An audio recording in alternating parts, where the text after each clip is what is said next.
অনুদানভুক্ত ও অনুদানবিহীন সব স্বতন্ত্র ইবতেদায়ী মাদ্রাসা জাতীয়করণের ঘোষণার দ্রুত বাস্তবায়ন সহ ৫ দাবিতে ১৯তম দিনের মতো অবস্থান কর্মসূচি পালন করছেন শিক্ষকরা।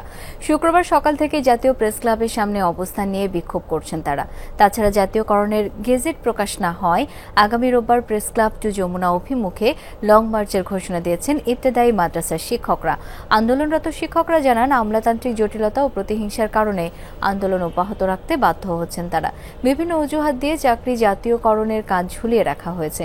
সব ইবতেদায়ী মাদ্রাসা ধাপে ধাপে জাতীয়করণ ঘোষণার ৯ মাস পেরিয়ে গেলেও তা বাস্তবায়ন না হয় পুনরায় আন্দোলনে নামে ইবতেদায়ী শিক্ষকরা। দাবি আদায় না হওয়া পর্যন্ত এই আন্দোলন চালিয়ে যাওয়ার হুঁশিয়ারিও দেন তারা। সরকার আমাদেরকে কথা দিয়েছিল যে আমাদের জাতীয়করণ করবে এবং তারই বাস্তবায়ন করার জন্য করতে করতে আজকে প্রায় ১ বছর পেয়ে যাচ্ছে, কিন্তু বাস্তবায়ন হচ্ছে না। ভুলে গেল শিক্ষকের মর্যাদা কোথায়।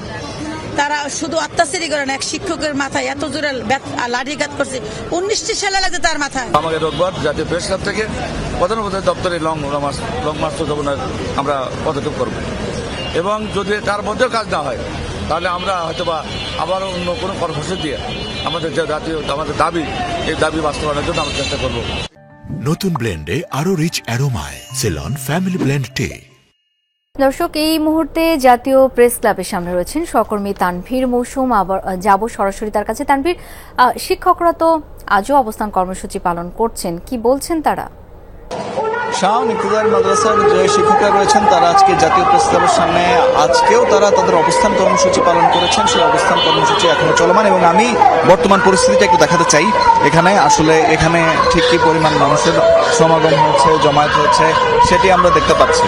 এখানে মূলত যে বাংলাদেশ মাদ্রাসা শিক্ষা বোর্ড কর্তৃক স্বীকৃতিপ্রাপ্ত অনুদানভুক্ত এবং অনুদান ছাড়া যেসব স্বতন্ত্র ইবতেদায়ী মাদ্রাসা আছে তাদেরকে যেটি বলা হয়েছিল যে ২০২৫ সালের ২৮ জানুয়ারি থেকেই সরকার থেকে বলা হয়েছিল যে পর্যায়ক্রমে জাতীয়করণ ঘোষণার দ্রুত বাস্তবায়ন করা হবে এবং সেই জাতীয়করণ ঘোষণাটি দেওয়ার পর থেকেই কিন্তু আসলে সবাই একটি আগ্রহের মধ্যে ছিল, সবাই আসলে প্রতীক্ষার মধ্যে ছিল। সেই প্রতীক্ষাটি আমরা দেখতে পেয়েছি তাদের মধ্যে, কিন্তু তাদের প্রতীক্ষার আসলে এখন পর্যন্ত সমাপ্তি ঘটেনি এই কারণে যে জাতীয়করণের যে ঘোষণা এসেছিল সেটি আসলে বাস্তবায়ন হয়নি এবং তার কারণেই আজকে হচ্ছে তাদের যে আন্দোলন বা তাদের যে অবস্থান ধর্মঘট, সেই অবস্থান ধর্মঘটের ১৯তম দিন আজকে এবং সেই ১৯তম দিনেও আমরা দেখতে পাচ্ছি যে আসলে তারা ঠিক প্রেস ক্লাবের বাইরেই অবস্থান নিয়ে তারা তাদের অবস্থান কর্মসূচি চালিয়ে যাচ্ছেন এবং আমরা এখানে বেশ কয়েকজনের সাথে কথা বলেছি যারা অবস্থান ধর্মঘটে অংশ নিয়েছেন, তাদের সাথে কথা বলেছি।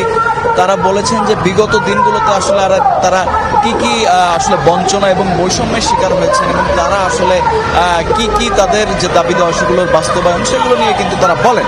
তারা এটাও বলেছেন যে এই যে তাদের যে শান্তিপূর্ণ যে অবস্থান ধর্মঘট সেখানে কিন্তু আসলে তারা শান্তিপূর্ণ অবস্থানের মধ্যেই ছিলেন, কিন্তু সেই শান্তিপূর্ণ অবস্থানের মধ্যেও কিন্তু আসলে পুলিশ সহিংস হামলা চালিয়েছে এমন অভিযোগও কিন্তু করেছেন এখানে যারা অবস্থান নিয়েছেন তারা। শাওন।